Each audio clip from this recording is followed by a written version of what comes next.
Okay, so I'll kind of start over. Thank you, Stephen, for that prayer. And so today's talk is going to be Satan's War on Fruit. And tomorrow I'm going to be talking about it more, how health reform is more of a prophetic calling. We've already been kind of dabbling in that a little bit over the past few days and in the evening time. But tomorrow will be pretty amazing. And today we're also going to dabble in that topic as well. So with that, let's get started. And I am going to share my screen. And again, feel free to write comments in the chat box, write questions, any kind of replies. It's always nice to see replies. I'm not going to be able to see them while I'm giving the presentation, but as soon as I'm done, I will be able to. So just feel free to write in that. And I am going to share my screen. And again, if you can't see my screen or if there's any kind of issues or anything, then please, you have to verbally let me know because I won't be able to see you. Okay.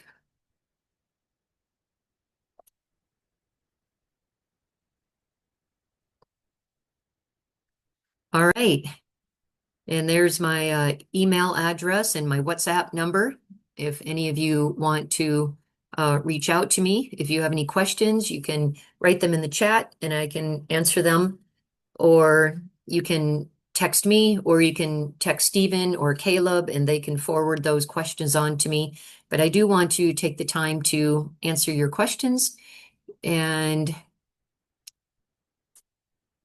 all right. So oh, let me grab my Bible just a second.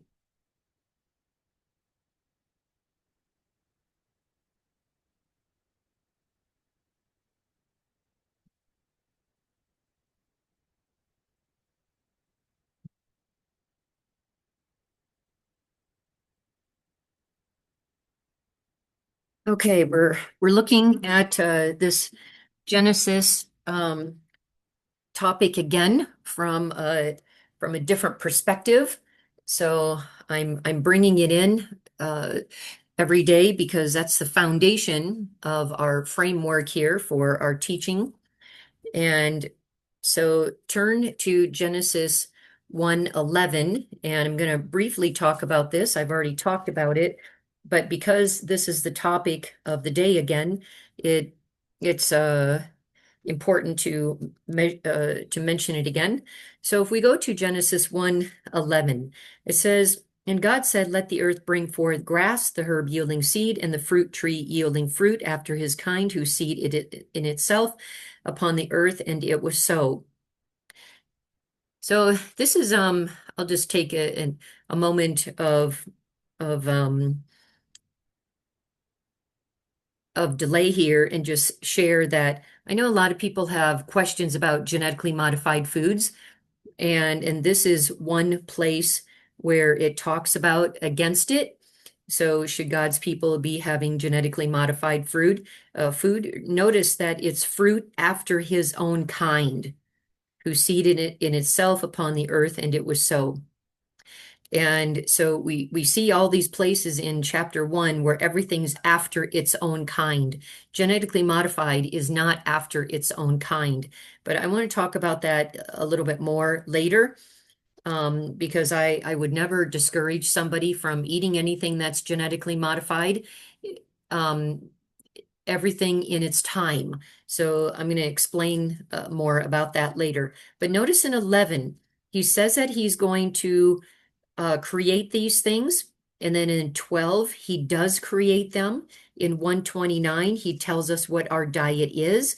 Behold, I have given you every herb bearing seed which is upon the face of the earth, and every tree in which is the fruit of a tree yielding seed. To you it shall be for meat. And then you go to 2:16 and 17, where we've already talked about pretty much every day.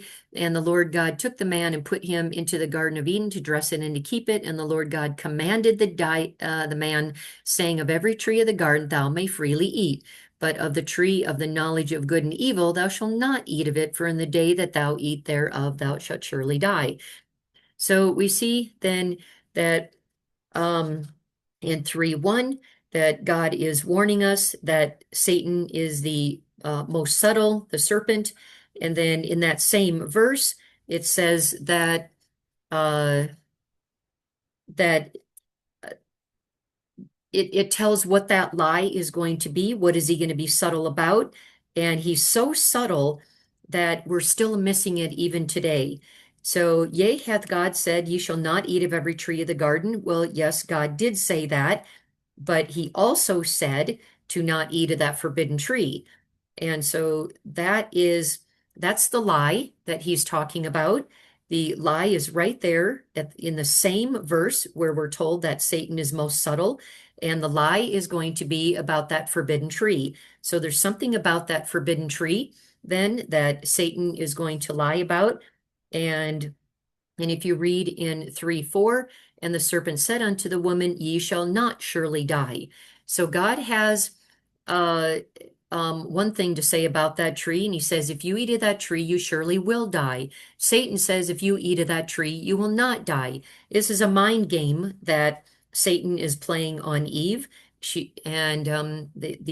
most subtle, and he's scheming, he's sly, and he's very tricky, and so he does actually get her to believe the lie. And so she takes of the fruit, and then she gives of her husband, and now they both end up in sin, and now they both end up at that moment of sin, they both died.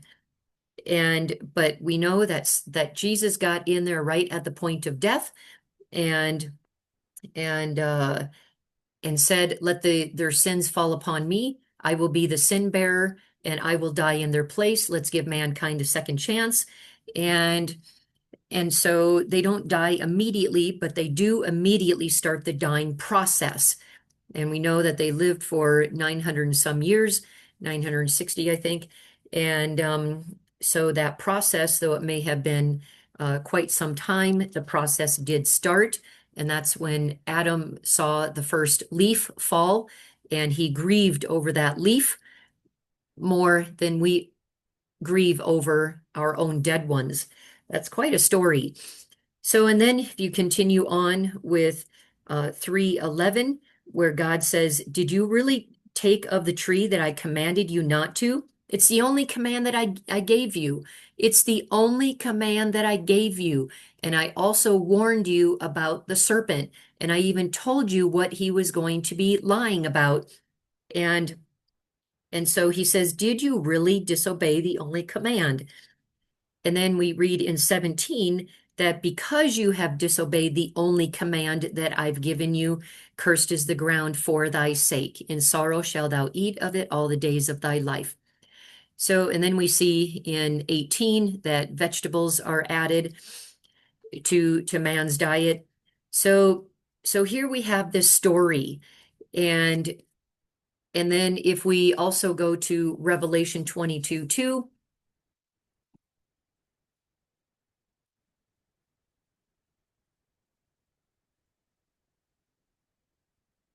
Revelation 22:2 says, in the midst of the street of it. So we're talking about the river and the tree of life here.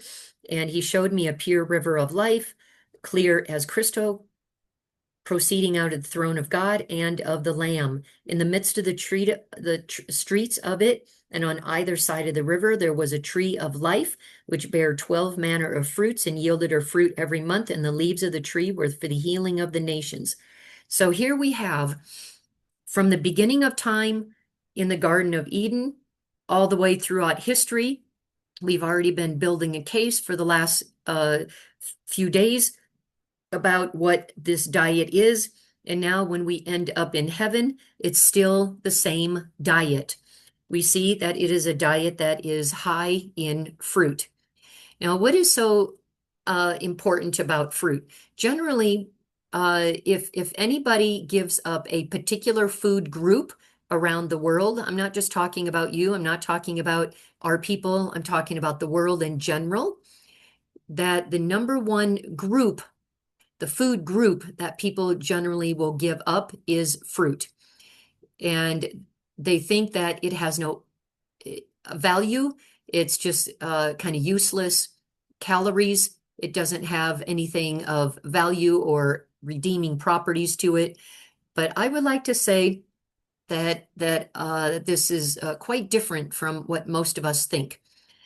And so when we look at the properties of fruit, that every single fruit is a superfood, and yet almost all of us around the world miss it. I don't mean us as in God's people. I'm talking about us as inhabitants of the world, all people.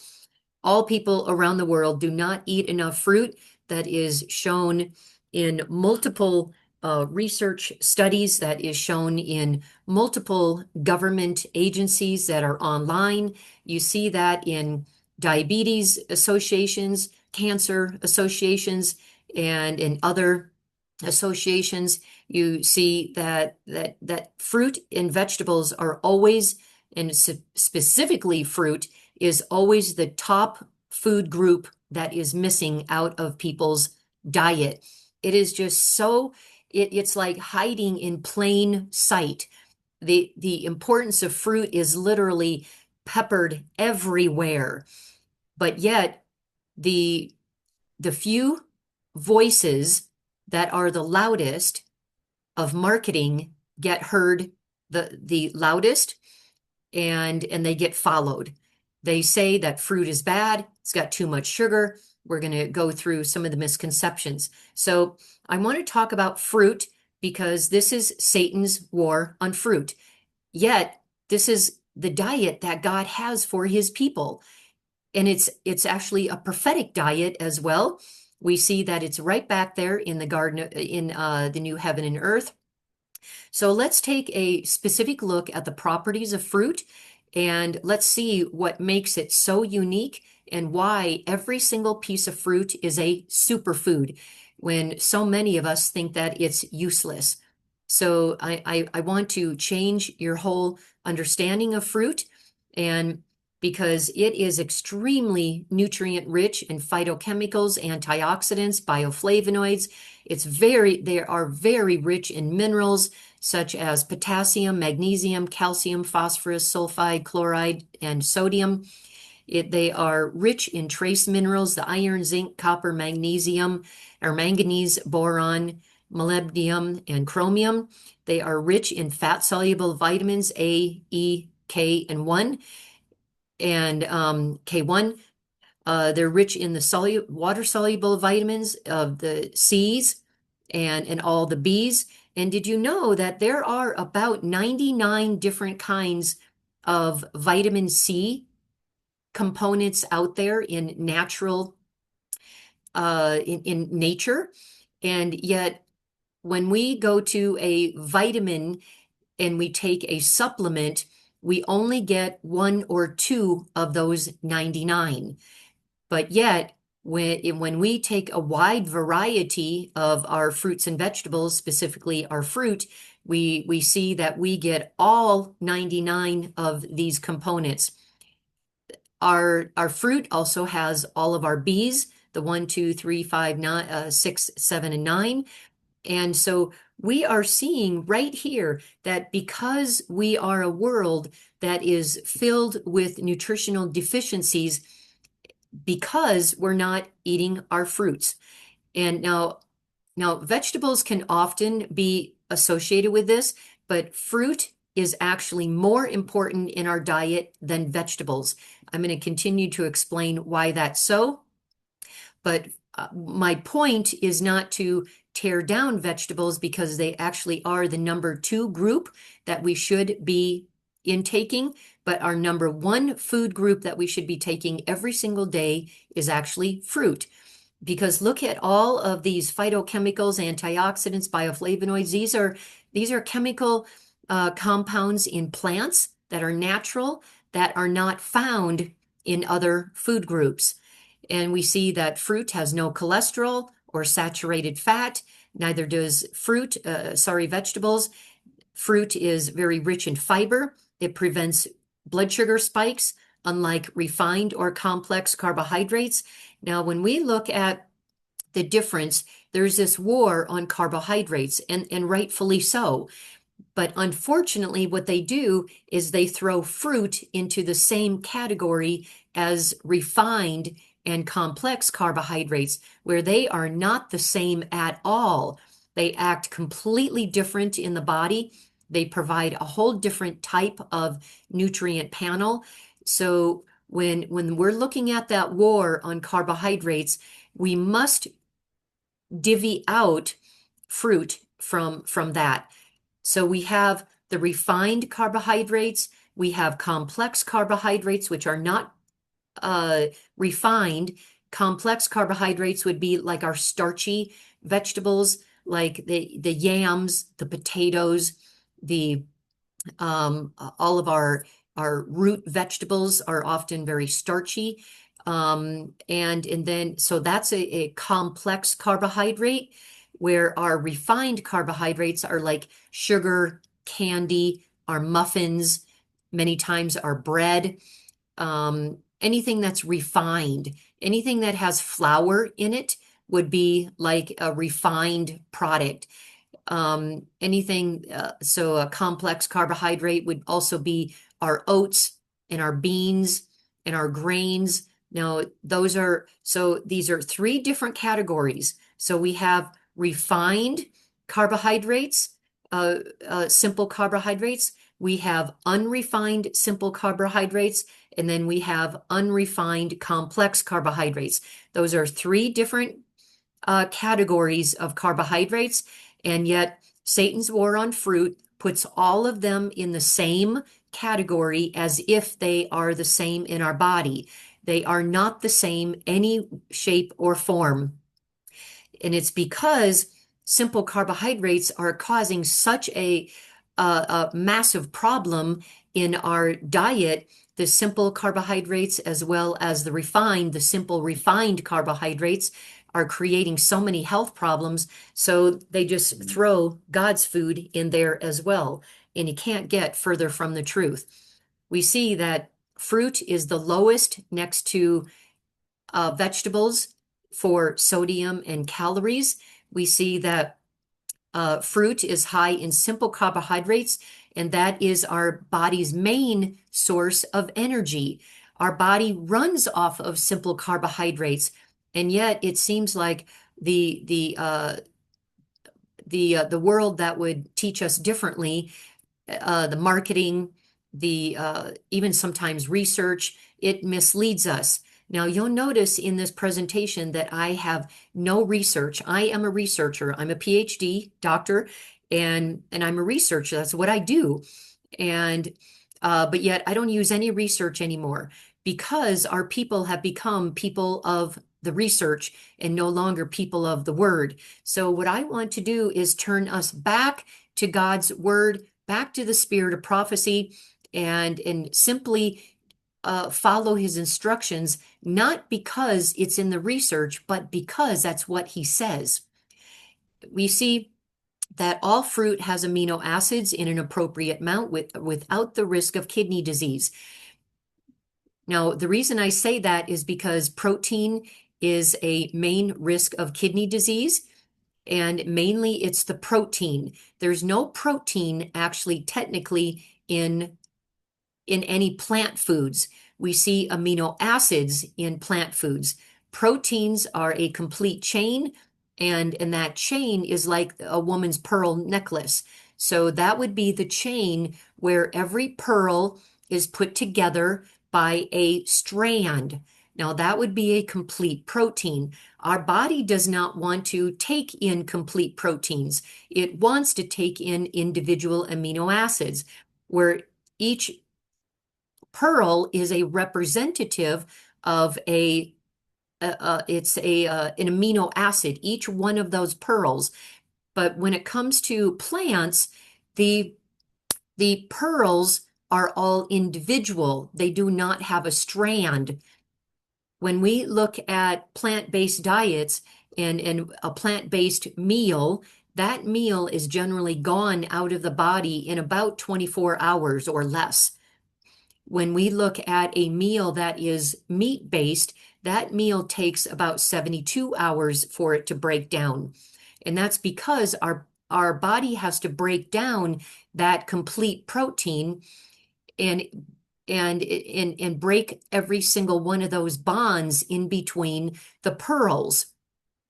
Our body doesn't like to get in complete proteins. That's why we often see that people with who have a high once you start to get up in age, you start to see people that look older and create and contract diseases much sooner than someone who's on a plant-based diet because our body has to, it's a very grueling process in order to break down that protein into individual amino acids.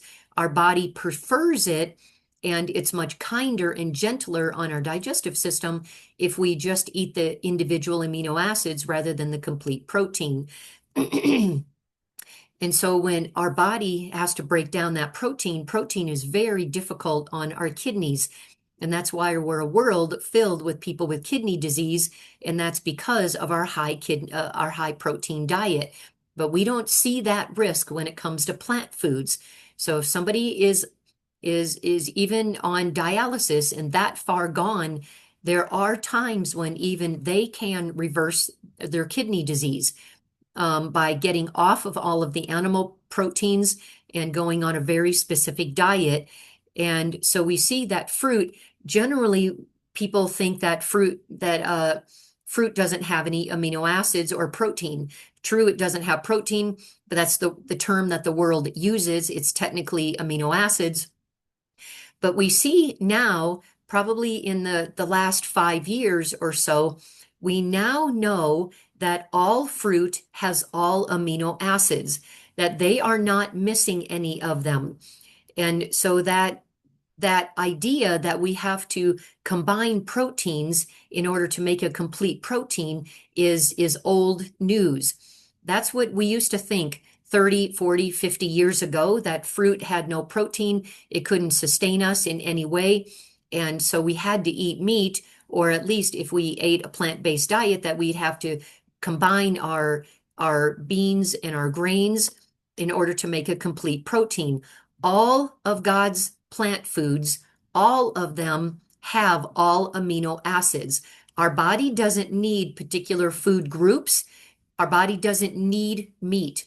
What our body needs is nutrients. It needs specific nutrients, and where it gets that nutrient is irrelevant. So we can find everything that we need in the plant world. We don't need animal products of any kind. And so the amino acids that are in the fruit, some may be high in some amino acids and others very low in some amino acids, but then there's other fruits that are very high in the amino acids and very low where the other one might be high. So they are complementary anyway. And as long as we are getting enough fruit in its calories, we actually will get all the amino acids that we need.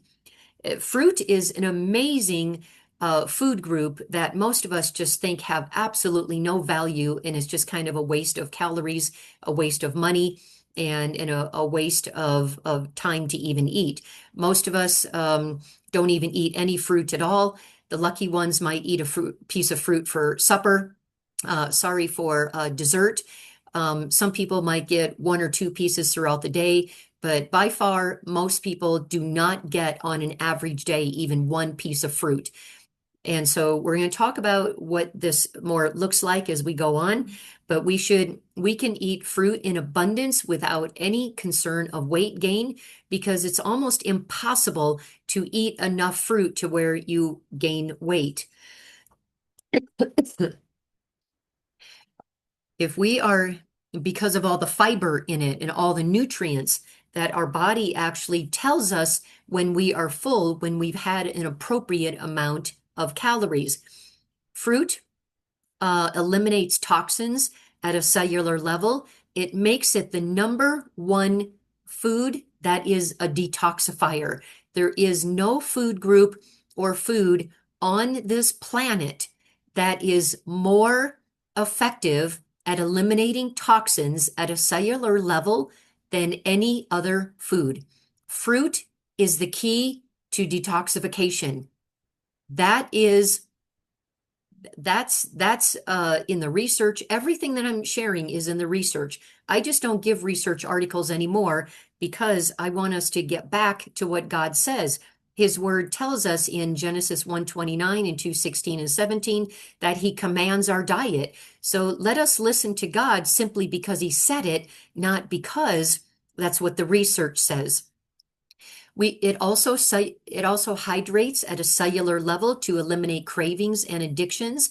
And as soon as people tell me that they are having cravings or addictions of whatever it is, whether it's food addictions of sugar, chocolate, tea, coffee, alcohol, drugs, meat, cheese, it doesn't matter what that craving is or what the addiction is. I already know that if they are having cravings and addictions, that they are not getting enough fruit. Look at all of the suffering humanity out there with all of their cravings of all different kinds, from drugs to food to drink to tobacco and their addictions. And that is because they are not getting enough fruit. Fruit hydrates and detoxifies at an amazing cellular level, unprecedented by any other food group, not even vegetables. Fruit is off, it can be calorically life sustaining. It can be the entire meal, and we can also have a fruit fast, which is actually part of our counsel.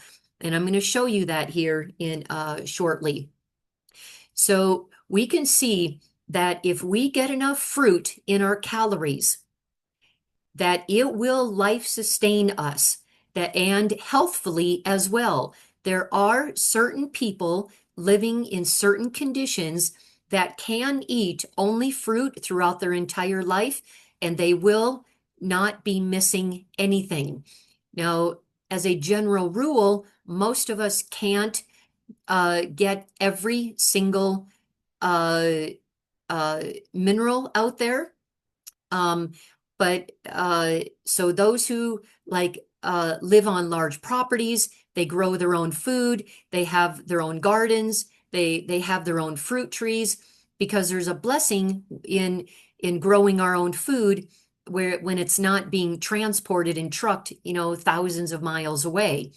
In North America, that's often how it is for us in Canada, and our food is trucked thousands of miles away. But yet still God blesses those of us who in our area, even though we get our food from there, God still blesses our health. We have a garden, we also have an orchard, but I'm trying to point out that calorically, if all we can get, and at the end time, if and we're living on a piece of property that only has fruit trees, we will be sustained as long as we get enough calories. Now, most of us, we might eat 2 or 3 pieces at a meal and say, okay, that's my meal then, where that is extremely inefficient. It is not life-sustaining. So if, like, for example, I'm on 1,500 calories a day. That's just what I've eaten. That maintains my weight, and and I'm comfortable and I'm full at that amount of calories, and I'm comfortable at my weight. And so as long as I get 1,500 calories of fruit a day, living under certain conditions, I actually will get everything that I need for it. But that means that's like 15 large bananas a day. That might be about 24 um, uh, oranges in a day. It So that's just kind of an idea of what that looks like. So eating 2 or 3 or even 5 or even 10 oranges or 10 bananas, that's not enough. It's not life sustaining because it's not enough calories. So we have to know how many calories are in the fruit to maintain our weight. But there, for the most of us, um, who don't have our own gardens and who don't have fresh fruit, and we buy it from the market, for example, what we will generally be missing is calcium, sodium, and K2. And and so when there's one food group now that will fill that spot, greens, leafy greens are what fill the calcium, sodium, and K2 gap. So if we have enough fruit to calorically life sustain us, we fill in that gap with like 4 to 6 cups of greens a day.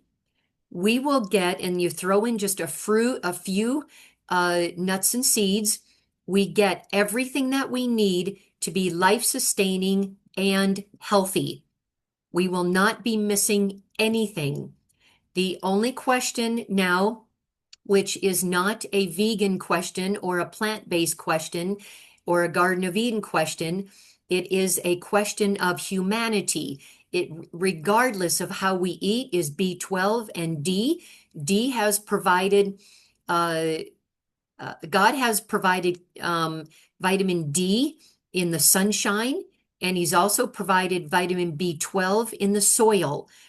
When we work the soil with our hands, and we are eating our plants from our own gardens without washing them to death, or if we go to the market directly where they are growing their own produce, and there's not a bunch of washing, because many times when it gets to the grocery store, it's got to be like double and triple washed, and by that time all the B12 is gone. But if we are growing our own plants, there's plenty of B12 on our vegetables as we're picking them out of the garden. And because B12 is a bacteria, and God has provided that for us, and yet so many of us think that it is a vegan issue. It is not a vegan issue. When we look at those who are B12 deficient, we see that it's pretty much down the line, 50%, 50% between meat eaters and vegans. So this is not a vegan issue.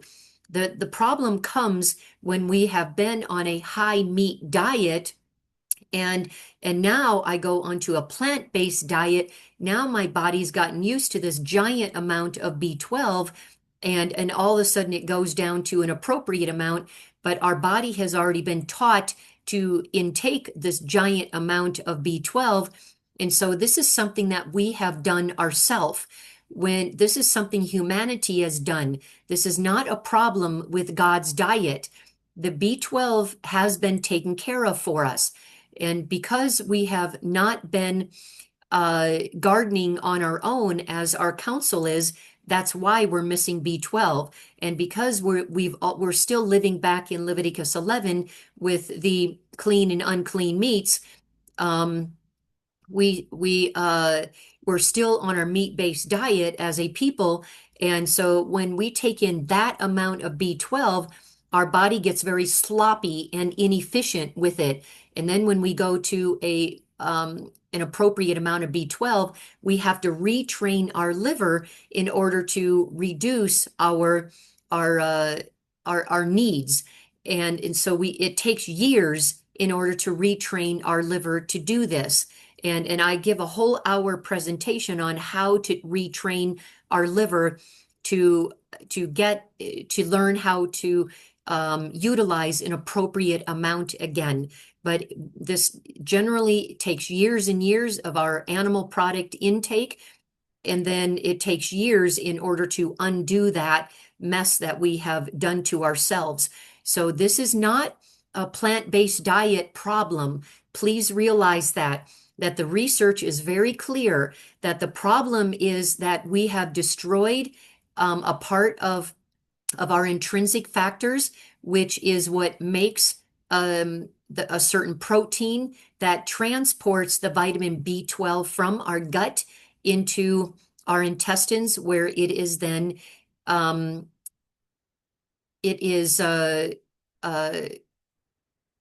transported then into our bloodstream. And so this is really important for us to understand. And it also reduces the risk of every single disease and I'm going to show you that list here in just a minute.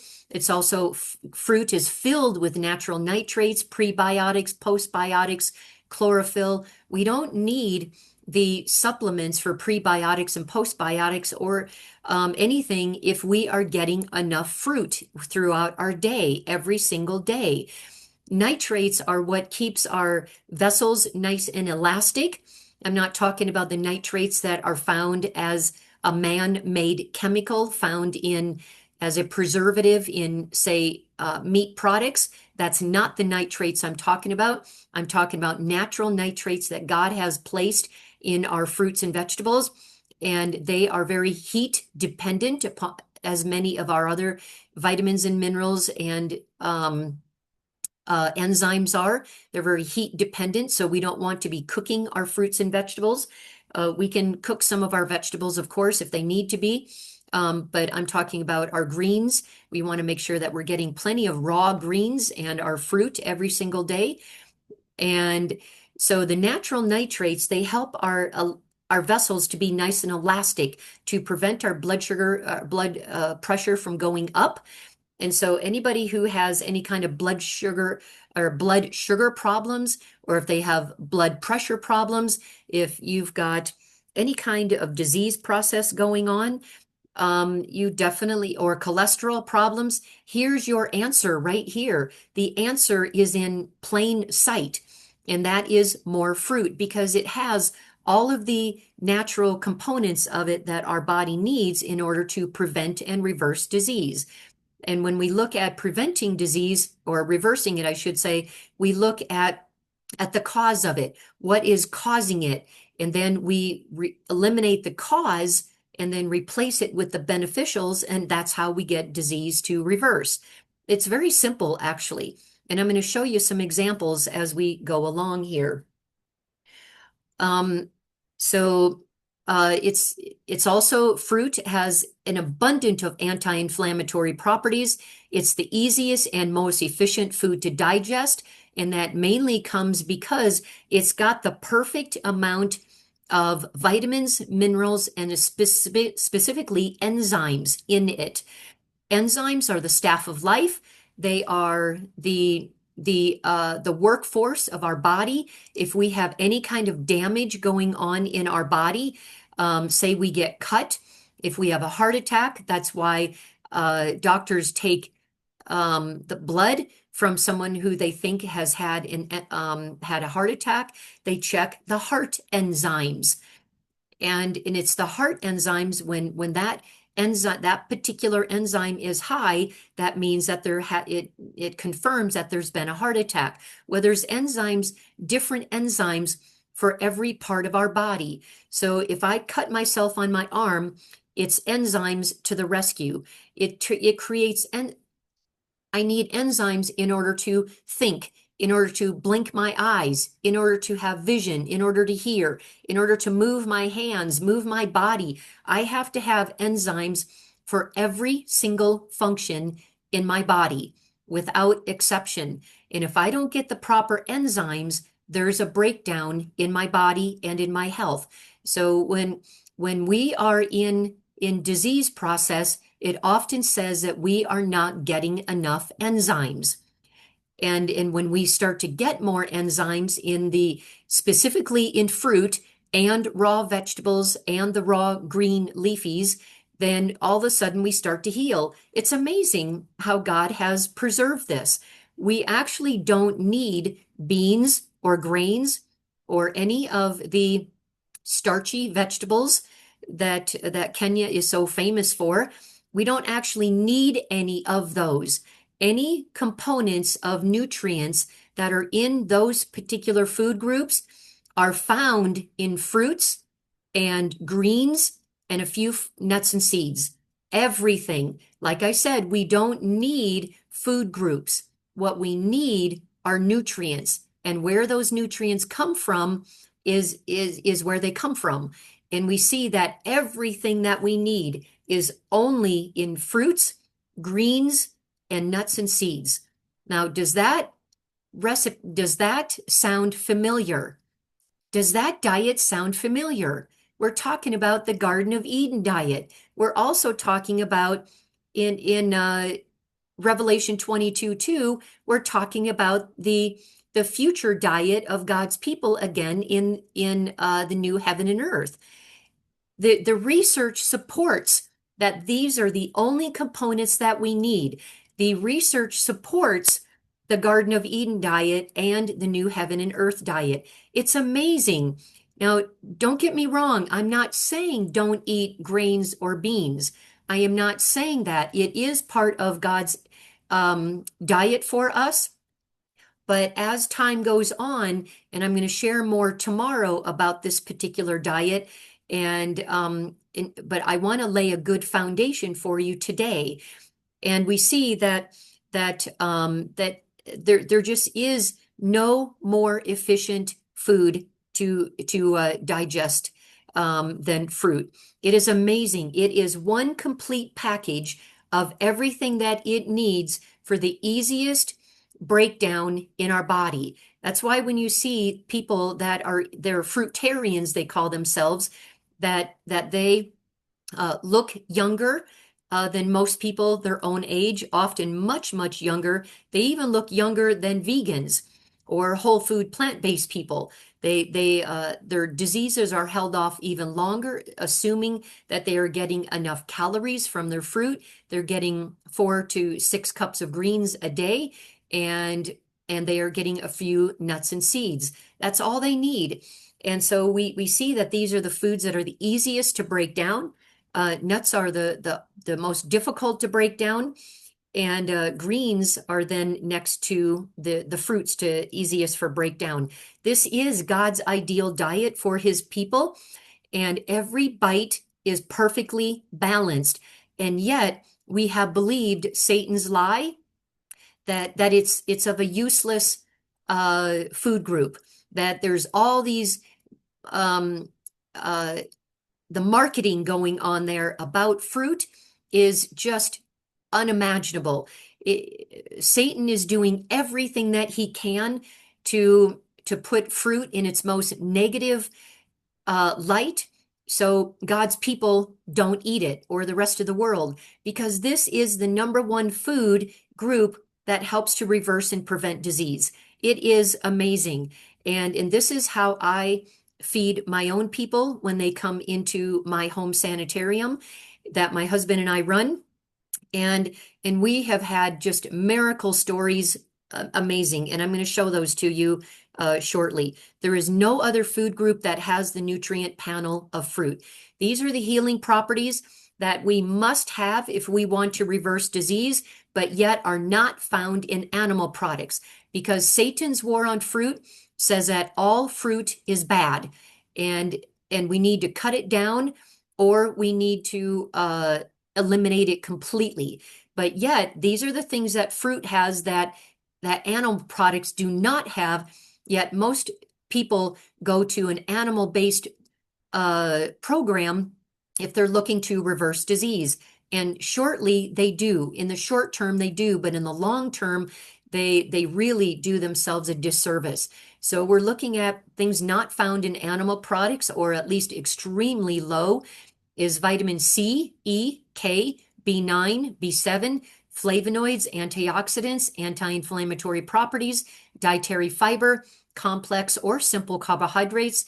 10% of protein does get broken down into carbohydrates, where or I'm sorry, 40%, where 10% of fat gets broken down into carbohydrates, but close to 99% or 90% and above of the carbohydrates of plant carbohydrates get broken down. And then we see animal products have no chlorophyll, no prebiotics, no sulforaphane, no magnesium, no natural nitrates, no hydration. And basically, these are all the healing components of our fresh fruit. Now, what are some of these diseases then? These are 11 disease-promoting components that are in animal products. My talk and my reason for being in Kenya, and the reason that I give this series, is not to my talks are not about getting rid of animal products. That is part of our health reform message, but that is not the reason of my talks. But I do want to take just a moment to talk about the components in animal products that are disease promoting. They're very high in cholesterol. They're very high in calories. When we look at 135 to 400 calories per 100 grams, in animal products, we see 50 to 100 calories per 100 grams in plant foods on a general average. We see that animals are very high in saturated fat, that it raises HDL. It's linked to heart disease. I'm sorry, it lowers HDL, doesn't raise it. It's inflammatory. It's the most number one food group that causes insulin resistance. That is in the research to support that. But yet it's something that we never hear. It's the most powerful insulin producer because of that saturated fat and all of that cholesterol. And I'm going to show you here in a few slides how that happens. But it's also very high in trans fat and also dairy. It contains the fat and blood components, which is forbidden by God's people to be eating unless it's kosher. So if we are eating animal products that still have the fat or blood, we are in direct violation of God's command of how to eat meat. We see that it is a complete protein. Which stimulates cancer cells. It creates an acidic load and it creates protein fermentation. Because of that process that I shared with you, it takes like up to 72 hours for the protein to be broken down. And then in that time period, it causes fermentation and where to the point where we would not even want to even digest that anymore. We would just look at that and it would just kind of make us nauseous and we would want to get that out of our body.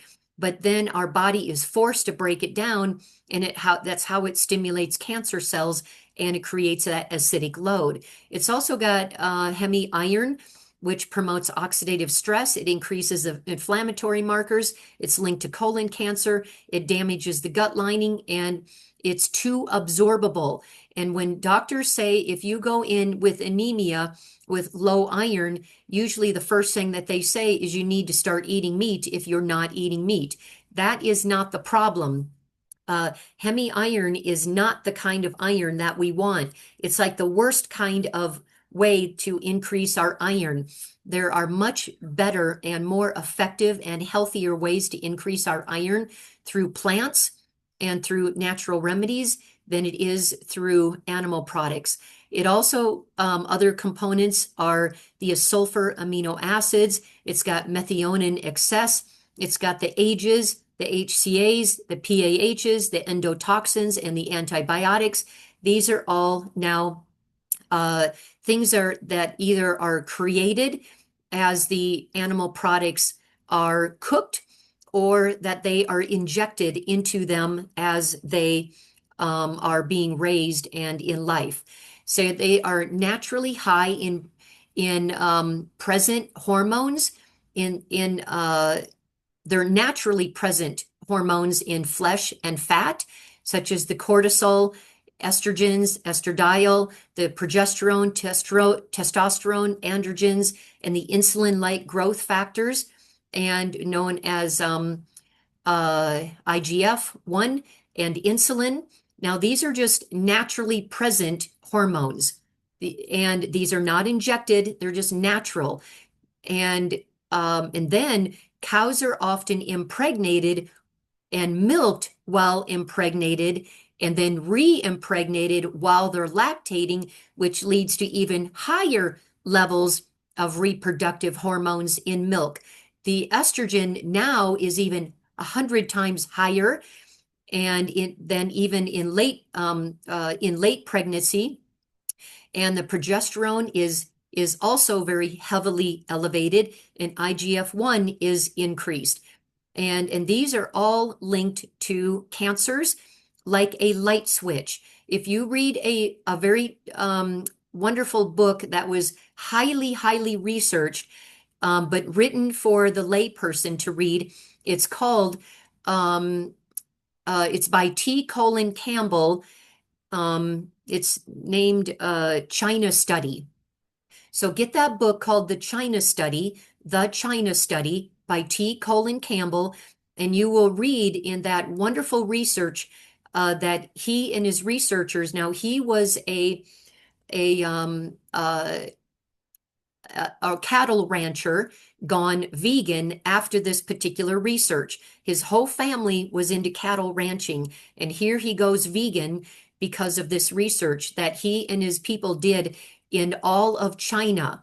So used lots and lots of people, large populations of people, and looked at this information over long periods of time, and it became very clear that cancer can be literally turned on and off by the addition and removal of dairy products, and also with animal flesh, but specifically in dairy products. And other than added hormones to animal products, so they're injected with now all of these hormones, and so to me, when people say, well, would you rather eat meat or real meat, or would you rather have the meat, the fake meat, like the Beyond Meat burger, and those things? Well, to me, I think I used to say that I would much rather have the real meat if I had to choose between the two, because those Beyond Meat burgers and all that fake meat is so filled with junk. It's just a big chemical, man-made uh, concoction that it's not even real food. What it does, they're created more for the animals in order to prevent animal abuse and the torture that they go through. And I use that word uh, not in extreme, but in very purposeful, because that is what they go through as they are going through that process. They are raised very inhumanely. They are murdered in very inhumanely, and these poor animals just suffer beyond imagination in order for their dead flesh to be on our plate. And um, but you can just look up on YouTube the horrible ways that happens. We don't have time to talk about that. It's a whole nother talk. But these are added hormones, and now that I've understood what animal products are actually consistent of, there's no way. I would just rather starve. I don't want, because so many people say, well, just give me the animal because it's one component. It's one, but no longer when we actually look at it in its microscopic level, is it anymore one component? Very damaging to our body. Now, the high fat protein diets, they exclude all or most of fruit. They say that fruit is bad. So these are different diets that were made by different people, created like the Atkins diet, the South Beach, the Zone, the Protein Power, Eat for Your Blood Type, the ketogenic, the paleo, the carnivore diet. These are all fad diets that is, these are all Satan's war on fruit. Satan's sick care system counts protein.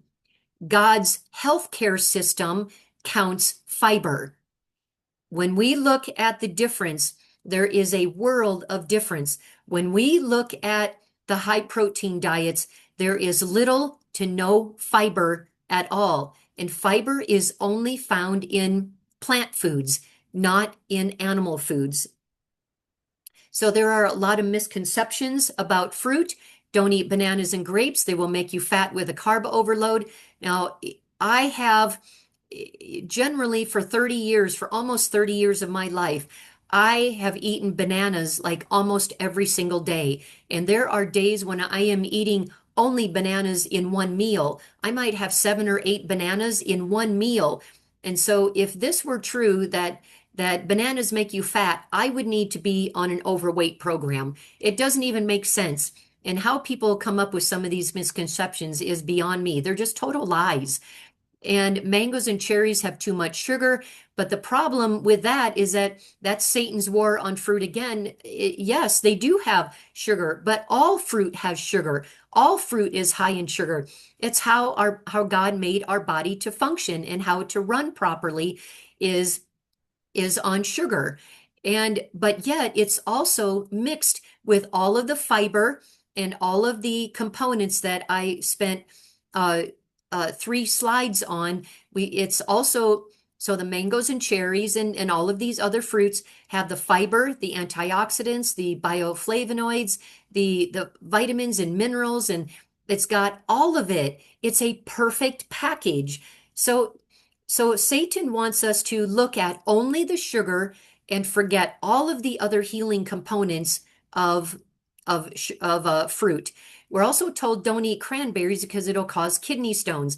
But yet, funny how it's cranberry juice and cranberries that we actually recommend for people if they have a kidney infection, or if they have, now a kidney infection's gone quite far beyond a bladder infection, but we load people with cranberry juice if they have a bladder infection.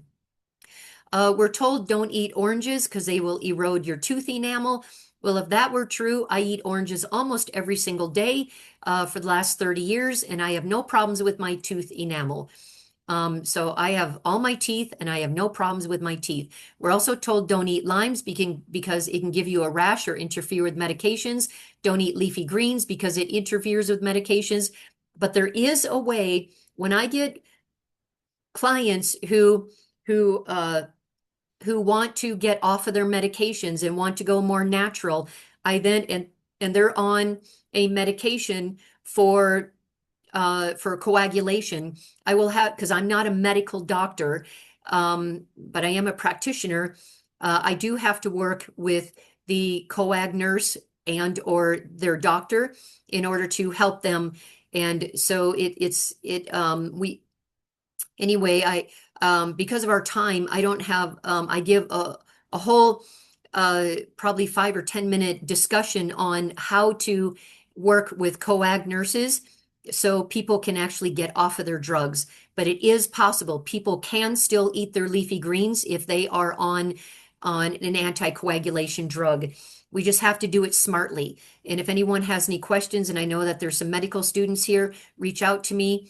And if you want to get a group together, I can actually explain how to do this with you. But for now, we don't have that time. We're also told don't eat strawberries because they're bad for the environment.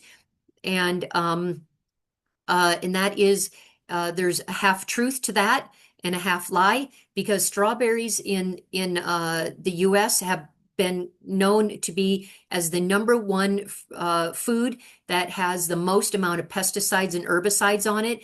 But it's only got one layer of or bioaccumulation of toxins. We cannot ever use the toxins that are sprayed on produce as a reason to not eat it. God never gives us a reason to not eat it. It is our command to eat more fruit. No matter how we get it, we need to get it in our body. The the um, the documentaries out there that are showing people that show people how they're reversing diseases is amazing, and it's done with non-organic fruit, and they don't even care if it's genetically modified or not.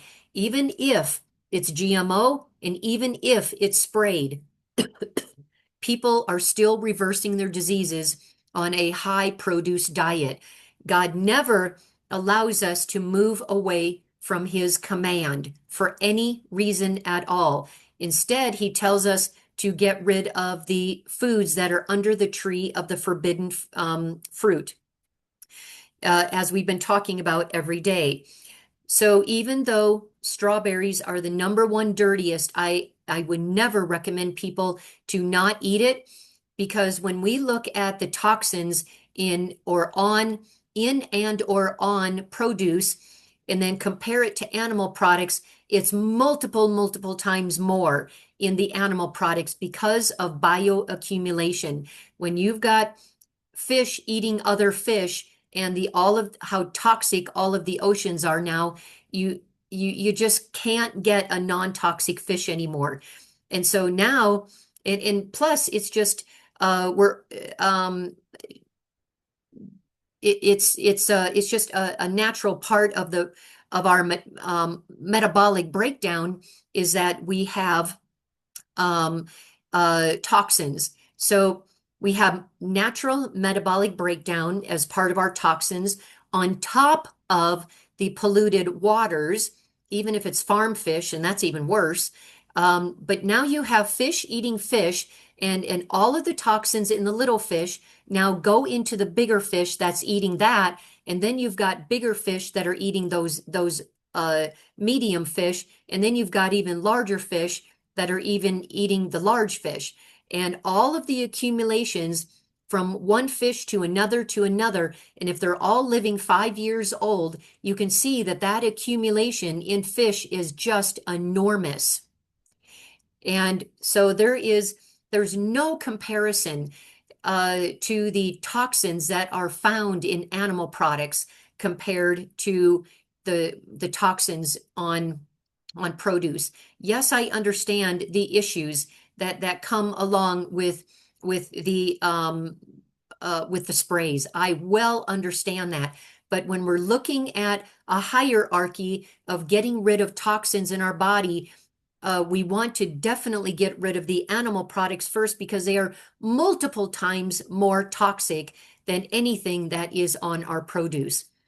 And we also see that fad diets never include an all fruit feast, yet that is our counsel. Fad diets say fruit is bad and we need to either cut it down or eliminate it. Now, every single one of these is backed by research. I used to have a research article or two or more after each one, but I've completely taken those away because I want us to focus on what God says, not the research. God says a high fruit diet is our diet by command, right there in the Garden of Eden. And it says that it's our diet again in the new heaven and earth. So simply because God said it, let's move that way. But a high fruit diet reduces the risk of diabetes, heart disease, obesity, cancer, cardiovascular disease, kidney disease, hypertension, hyperlipidemia, stroke. It promotes bone health, detoxification, helps eye conditions, helps autoimmune diseases, and reverses. So it helps and revert, and it doesn't just manage, it actually reverses and significantly improves if it doesn't reverse it. But it actually can reverse these diseases, arthritis, asthma, inflammatory diseases, mental health issues. So think of all of the mental health issues that our world is dealing with right now, the depression, the anxiety, the OCD, the bipolar, the mood imbalances, the brain deterioration, the bowel diseases, the headaches, the migraine, and the list goes on and on. We see that a meat-based diet is the foundation of these diseases, and yet it's fruit that Satan has warned us against that actually reduces them. Now, why?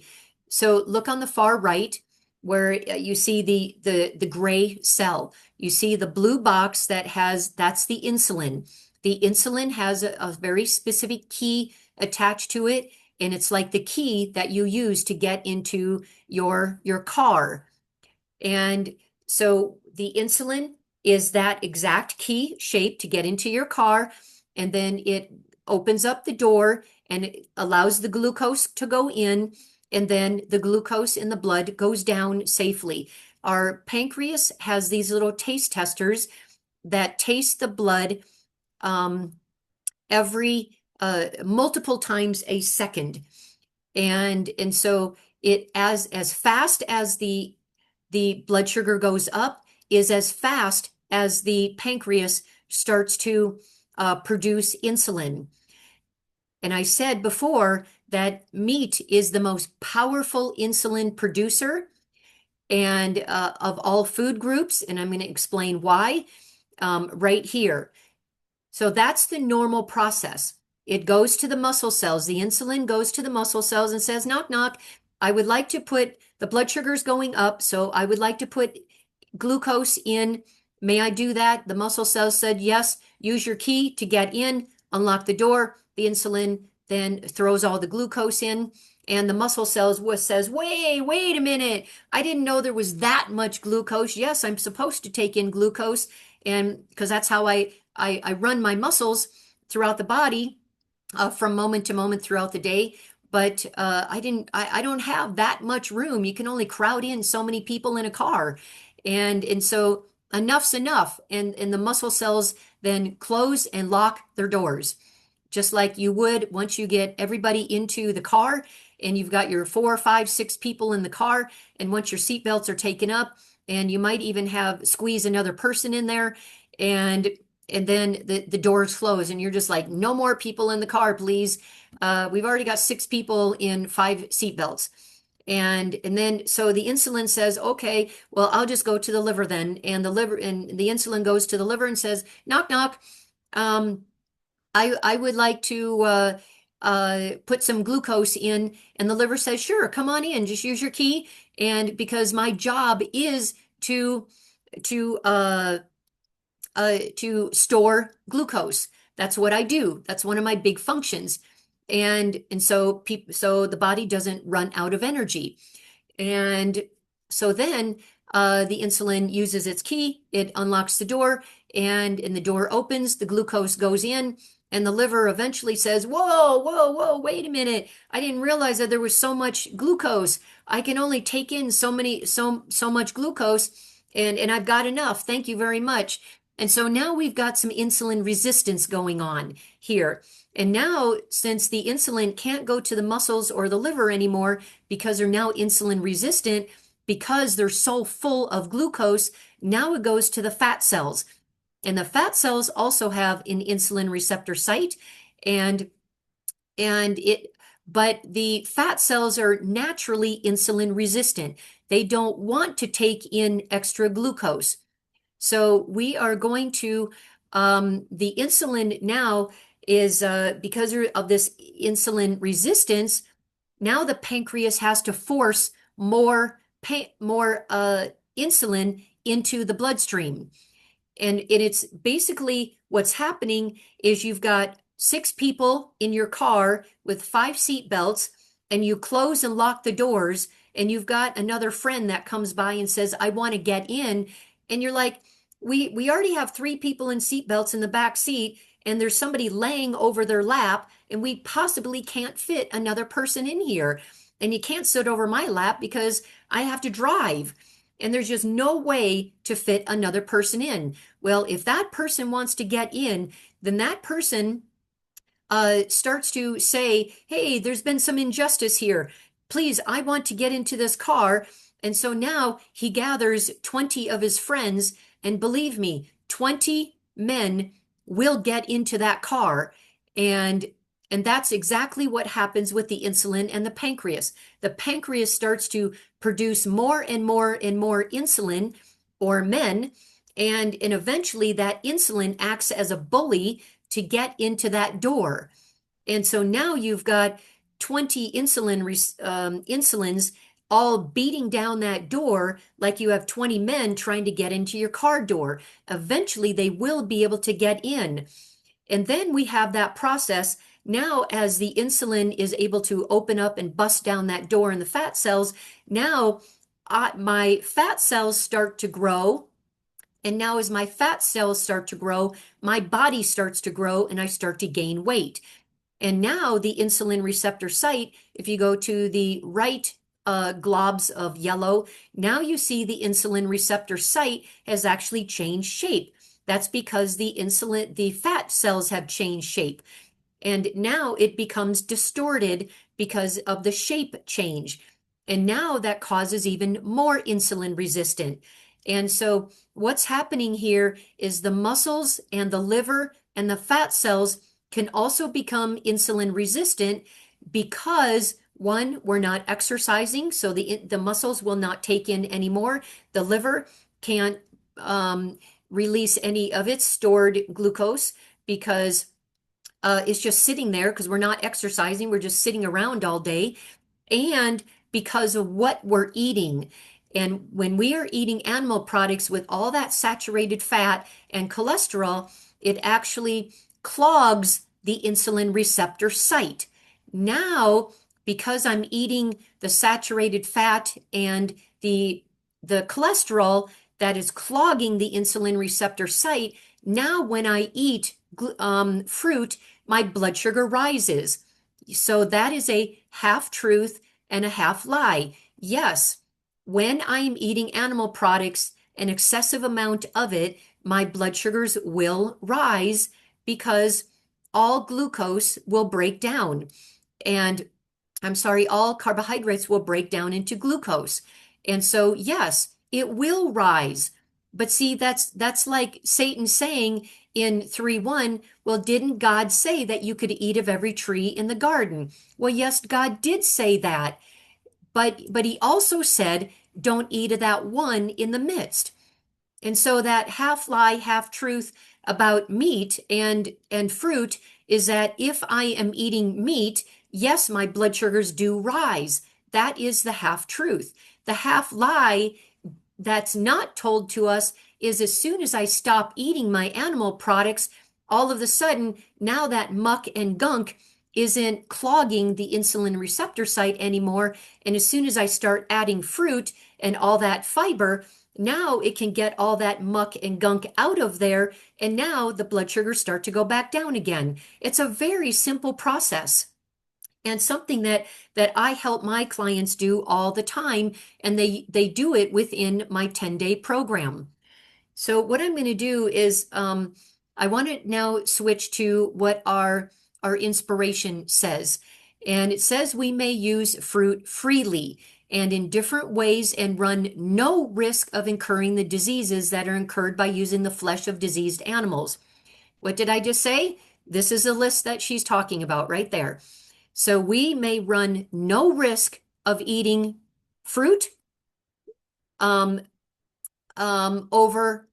So these are the diseases that are caused by animal products. And as soon as we add fruit and stop that, these are the same diseases that it does not cause. So fruit does not cause any of these diseases. And it said we should bring our appetite under control so that we shall enjoy plain, wholesome food and have an abundance of it, that none may suffer hunger. So when we don't get enough calories, we become an extremist. And we don't want to become an extremist. And one of the things that I taught over the past couple of nights in my Counsels on Diet and Foods class is that we have to use God's definition, not our definition of different foods, of different words. And when we look at the word extreme, so many people think that like what I just talked about, that fruit, greens, and a few nuts and seeds is all we need. And so many people think that's extreme. That's not God's definition of extreme.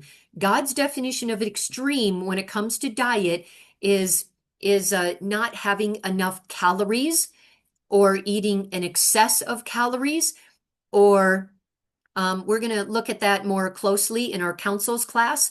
We're not going to take time now, but we need to be having enough calories, but not more of it. Let's go to the next one. This is Ellen White talking to a husband. She, your wife, lacks vitality and needs a generous, strengthening diet. How does God define a generous, strengthening diet? She should have a good supply of fruit and not be confined to the same things from day to day. She has a slender hold of life. She is diseased, and the wants of her system are far different from those of a healthy person. So here she is on her deathbed. It doesn't say what she has, but she's got some kind of wasting disease. And so she must have diabetes. She must have maybe cancer. We don't know what her issue is, but we do know that she is almost to the point of death. and God says to give her a good supply of fruit. And yet, most of us never think of fruit. Instead, we run from fruit when we're on our deathbed. We think that there's no value of it. It's going to raise my blood sugar. And instead, I might go to other food. And many times people go to that all meat-based diet, which is Satan's war on fruit. We look at the Atkins diet, the high meat diet, and we want to run from fruit instead. This is totally opposite from God's counsel. Our counsel for reversing disease and preventing disease that we are reading right here is a high fruit diet. It's the animal products that are the problem, yet marketing would have us to believe otherwise. Now here's something less severe for a dyspeptic stomach, which is indigestion. You may place upon your tables fruit of different kinds, but not too many at one meal. Generally, the last thing that we think about when we have indigestion is thinking about fruit, and yet that's our counsel. So what I'm going to do is I'm going to stop here, and I'm going to finish tomorrow morning, because the rest of this is so important that we understand it, and I don't want to rush through it. And then the next day, and if we have time tomorrow, which we may not, but I will then start on Satan's war on fruit. We probably will have time. In fact, we will have time. So I'm going to give part of the time to finish this talk. And then tomorrow I will also finish up, and I'll start Nebuchadnezzar's war, or Nebuchadnezzar's diet. And I'm going to show you what a food guide pyramid looks like. And I'm also going to continue to show you further counsel on fruit. And I'm going to show you some real life examples from my own home sanitarium of people reversing disease on a plant-based diet, and on a high fruit plant-based diet, that is. So for now, I want to honor your time for those of you who have to get to school by 8 o'clock and start class. So Stephen, if you would like to take over and end us with prayer. Sure. Thank you, Dr. Jani, for the wonderful message. We are learning a lot, quite a lot, and I know we have follow-up questions. I'll be sharing them in case I get any. Let's believe and pray. Our Father who art in heaven, hallowed be your name. Indeed, the time has come for this precious light to shine upon us in clear and distinct rays. It's our prayer that this message may not be lost upon us or unto us, but rather it may transform our experience. Indeed, we have heard these words and they have pricked our hearts. We have been convicted, but we also ask, Lord, for transformation. We ask for conversion. Above all, we pray that you may bless us even in this day as we enter upon our duties in this life, and keep us till we shall meet again in the evening, for we pray in Jesus' name. Amen.